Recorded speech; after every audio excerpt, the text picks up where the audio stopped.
Thanks అండి ఇప్పుడు దాకా చూసి సబ్స్క్రైబ్ చేసిన వాళ్ళు. ఇంకెవరైనా ఉంటే వాళ్ళు కూడా సబ్స్క్రైబ్ చేయండి. Like how are you? Cake taste చేద్దామా?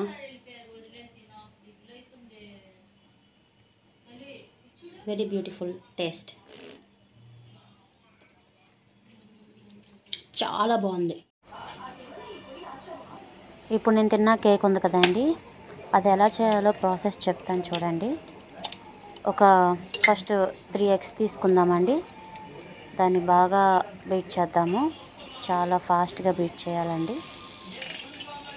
మీ దగ్గర హ్యాండ్ బీటర్ ఉంటే హ్యాండ్ బీటర్తో, లేకపోతే మిక్సీలో, లేకపోతే స్పూన్తో అయినా సరే బాగా మిక్స్ చేయండి. చక్కగా క్రీమీగా వస్తుంది. అలాగా మిక్స్ చేయండి.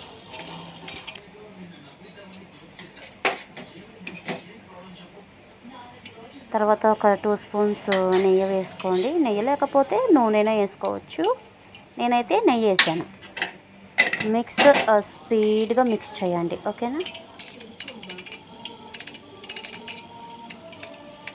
తర్వాత షుగర్ పౌడర్ వేయండి. షుగర్ పౌడర్ ఒక 2 cups తీసుకోండి. అది కూడా దాంట్లో చాలా చక్కగా కలపండి.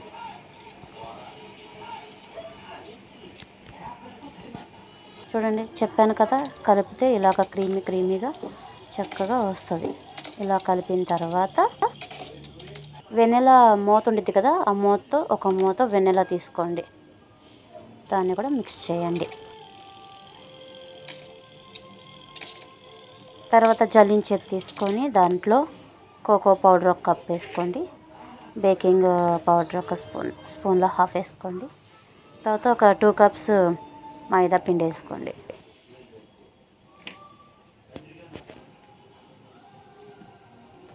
క్లీన్గా మొత్తం అయిపోయేంత వరకు దాన్ని జల్లించుకోండి. మనం చేసే కేక్ వచ్చి కూల్ చాక్లెట్ కేక్ అండి.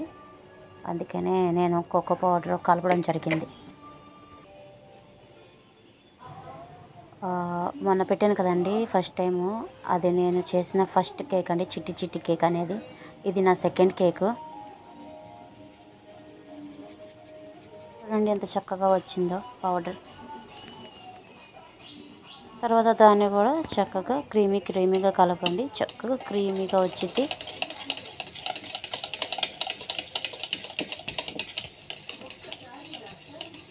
వన్ కప్ ఆఫ్ మిల్క్ తీసుకోండి. 1 cup చాలు, ఎక్కువ అక్కర్లేదు. 1 cup చాలు. మనం తీసుకొని 3 eggs కదా, అందుకని 1 cup చాలు. తర్వాత మొత్తం కలపండి.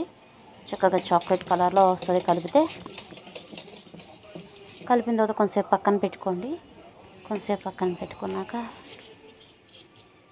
నా ఇంటర్లో మా మేడం దగ్గర నేర్చుకున్నానండి ఈ కేక్ సింపుల్గా చేయడం ఎలాగో. పక్కన పెట్టుకున్నాక కొంచెంసేపు ఆగాక దాంట్లో గ్రీన్ కిస్మిస్, రెడ్ కిస్మిస్, తర్వాత చిన్న ముక్కలు చేసుకున్న బాదం పప్పు, జీడిపప్పు కూడా వేసుకోవచ్చు.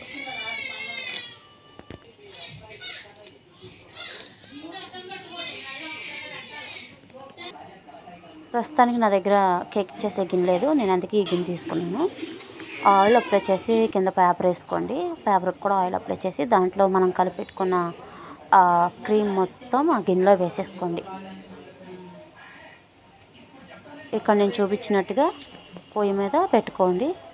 పొయ్యి మీద 1 గంట వరకు వదిలేయండి, సరిపోయిద్ది. 1 గంట వదిలేస్తే బేక్ అయ్యేది చక్కగా. తర్వాత మీ ఇంట్లో డైరీ మిల్క్ ఉంటే డైరీ మిల్క్, లేకపోతే దీని చాక్లెట్ దాన్ని తీసుకొని వేడి నీళ్ళలో పెడితే చక్కగా కరిగిపోయిద్ది. తర్వాత కోకో పౌడర్ వాటర్లో వేసుకొని చక్కగా స్పూన్తో కలుపుకుంటే చక్కగా కలిసిపోయిద్ది. దాంట్లో కొంచెం నూనె కానీ నెయ్యి కానీ వేసుకోండి. ఆ రెండు, లేకపోతే బటర్ అయినా వేసుకోండి, పర్లేదు. దాన్ని పొయ్యి మీద పెట్టుకొని దాంట్లో మళ్ళీ షుగర్ కొంచెం కలుపుకోండి. 1 cup షుగర్ కలపండి, ఎందుకంటే కోకో పౌడర్ తీయగా ఉండదు. షుగర్ మనం కంపల్సరీ యాడ్ చేయాల్సిందే. ఒక 5 minutes అలాగా పెట్టి తీసేసేయండి. తర్వాత మనం ముందు కరగబెట్టుకున్న చాక్లెట్ని కూడా దాంట్లో కలిపేసుకొని తీసుకెళ్ళి ఫ్రిడ్జ్లో పెట్టేయండి.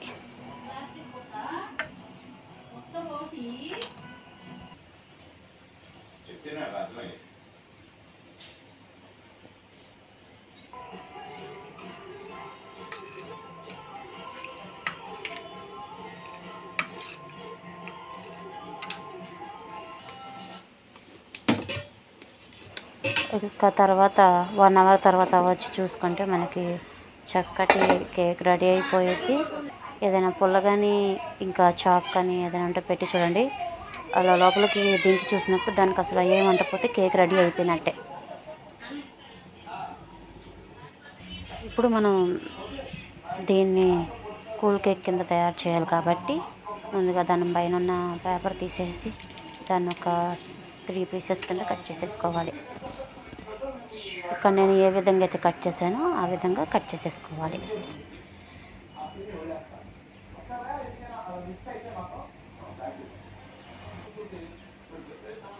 కదా కేకు మనం ఫ్రిడ్జ్లో కలిపి పెట్టాం కదా చాక్లెట్ క్రీమ్ని, దాన్ని తీసుకొని ఆ కట్ చేసుకున్న ఫస్ట్ లేయర్ మీద వేసుకొని మొత్తం చక్కగా అప్లై చేసేసుకోవాలి. తర్వాత దాని మీద ఇంకో పీస్ తీసుకొని పెట్టుకొని ఆ పీస్కి కూడా ఆ చాక్లెట్ క్రీమ్ని చక్కగా అప్లై చేసేసుకోవాలి. మన దగ్గర ఉన్న చాక్లెట్ మొత్తం దానికి అప్లై చేసేస్తే మనకి టేస్టీగా ఉండే కేక్ రెడీ అయిపోద్ది. దీన్ని ఫ్రిడ్జ్లో పెట్టుకొని ఒక అరగంట తర్వాత తీసుకుంటే మనకి కేక్ రెడీ అయిపోయిద్దండి.